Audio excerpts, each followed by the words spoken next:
Remember, cosmetics cannot be injected and injections are not cosmetics. Big warning for dermatologists. Even though you may be a qualified professional, promoting off-label use of an ingredient which is not permitted to be used as a cosmetic injection is illegal. Somebody, maybe your competitors too, could complain against your practices, your advertising and your promotion to the state licensing authorities, and action can be taken against you. As a consumer, you must be wondering what kind of cosmetics can be used as an injection.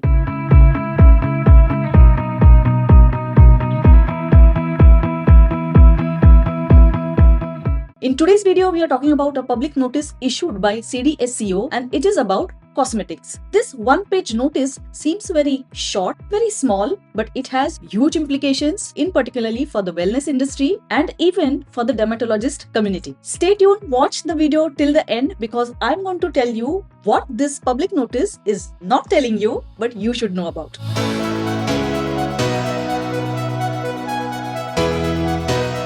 Hello, welcome to my channel. I'm Shweta Purandare, Advertising Compliance Consultant. If you're watching my video for the first time, I suggest you subscribe to it because I bring for you finer nuances of advertising laws and regulations in India. So let's get started. Is your neighborhood wellness clinic promoting glow shots and anti-aging drips? Well, they are in for a big shock because India's regulator has just dropped a public notice. This short one-page public notice issued by the Central Drug Standards Control Organization, that is CDSCO, has huge implications for the wellness industry, in particularly IV drip bar industry that has mushroomed in India in the recent years. If you are a dermatologist, owner of an aesthetic clinic, or a spa owner, or if you are an importer, distributor, seller, or marketer of these intravenous beauty injections, or you are an influencer promoting these beauty treatments, or even if you are a consumer paying heavily for these beauty treatments, this video is for you because you need to understand the truth behind these intravenous beauty treatments and be aware. Why you need to study this public notice carefully and understand the finer nuances, understand what is being said, and more importantly, understand what is not being said but is meant, because ignorance cannot be an excuse in advertising. And the bottom line is, remember, a cosmetic cannot be injected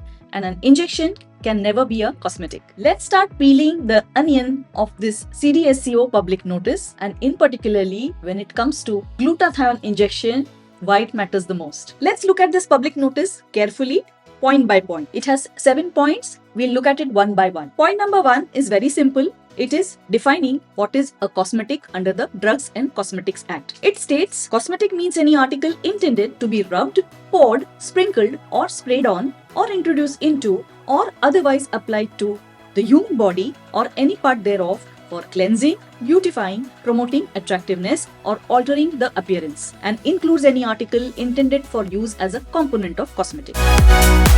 Point number 2 is a reminder that cosmetic ingredients are to be used based on what is legally allowed and what is considered as generally not recognized as safe, that is GNRAS list. These lists are issued by the Bureau of Standards. Now, manufacturing as well as import of a cosmetic product is governed by Drugs and Cosmetics Act, and here the government is reminding people that these rules have to be followed. Point number 3 is reiterating that cosmetics cannot be in an injectable form because an injection is an invasive product. It penetrates the skin barrier into the body, which a cosmetic is not supposed to do. The purpose of a cosmetic product is for external use only. So even if a professional like a dermatologist would want to use such a product for internal use as an injection, they cannot do it. The law prohibits it. Point number 4 is warning people about not to tamper with the labeling of a product. This is important even if a product is manufactured in India or imported from some other country. The original label should not be altered or defaced. One cannot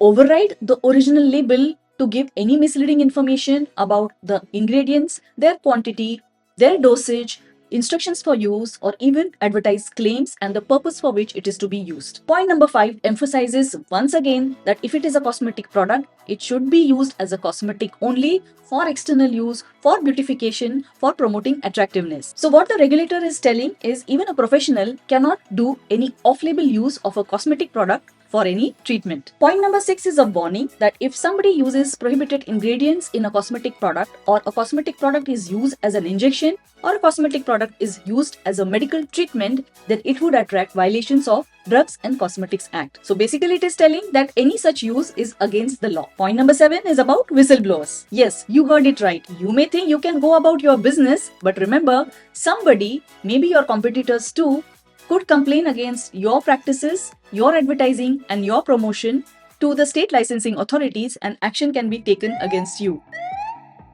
So be aware and alert. If you are a dermatologist, a spa owner, or an influencer promoting such treatments, be careful. Where these are the main 7 points in this public notice, let me tell you 3 additional points that this notice does not cover, but they are extremely important. Before getting into these 3 additional points, let's talk about the elephant in the room, that is fairness shots or glow shots that are being heavily promoted in social media, not only by influencers but even by dermatologists. And the internet craze, and especially favorite among celebrities, is glutathione. And because it's a super antioxidant, it has been approved for use in an injectable format by Indian government in year 2011, but for completely different purposes, which are alcoholic fatty liver, alcoholic liver cirrhosis, alcoholic liver fibrosis, and hepatitis. And beyond these conditions, glutathione injection cannot be used for any other purposes.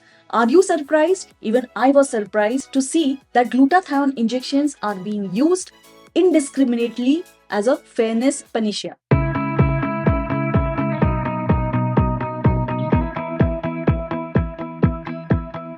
Can glutathione injection be used for fairness treatment? The answer is no. Firstly, it has not been approved for use for fairness treatment. There is no conclusive product efficacy data to prove that glutathione injections help in improving fairness of skin tone. There is no published guideline for its dosing regimen or its duration of treatment. Is glutathione safe to be used for fairness treatment? There is lack of scientific evidence. There is no clinical oversight. There are significant health risks because it may cause allergic reaction and it can severely damage kidney and liver also. There is also risk of toxic reaction, infection, sepsis, and sudden drop of blood pressure. However, despite all this, glutathione injections are being heavily promoted on social media by med spas and even by medical professionals and dermatologists. Maybe that is the reason CDSCO thought of issuing this public notice to warn all such stakeholders heavily engaged in promotion of injectable cosmetics. So specific to glutathione injections and this public notice issued by CDSCO,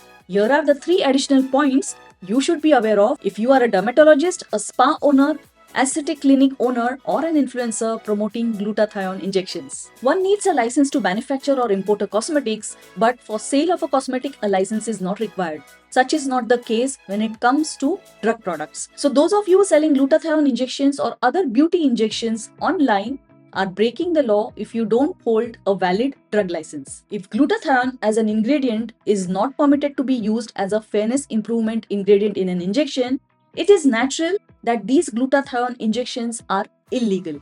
And as such, their promotion as well is illegal, unlawful, and Central Consumer Protection Authority of India, that is CCPA, could take action against any such promotion, which may be even on social media. Because Central Consumer Protection Authority of India has regulations against such illegal advertisements of such products. So if you are a spa, clinic, a dermatologist, or even an influencer promoting such products and services, you are taking a very high risk. Not only CDSCO, but even CCPA could take action against your communication. And a friendly and a gentle reminder to all the dermatologists who are promoting such cosmetic injections, because make sure that the ingredient is approved for its use in the intended form, because cosmetics are not injections and injections cannot be cosmetics. On top of it, if an ingredient is not approved for use in a particular treatment, promoting its off-label use on social media is risky. And ignorance of law is not a good excuse in advertising. Do you believe this public notice was overdue given the rampant use of such cosmetic injections? For more such interesting updates, consider subscribing to my channel. Thank you.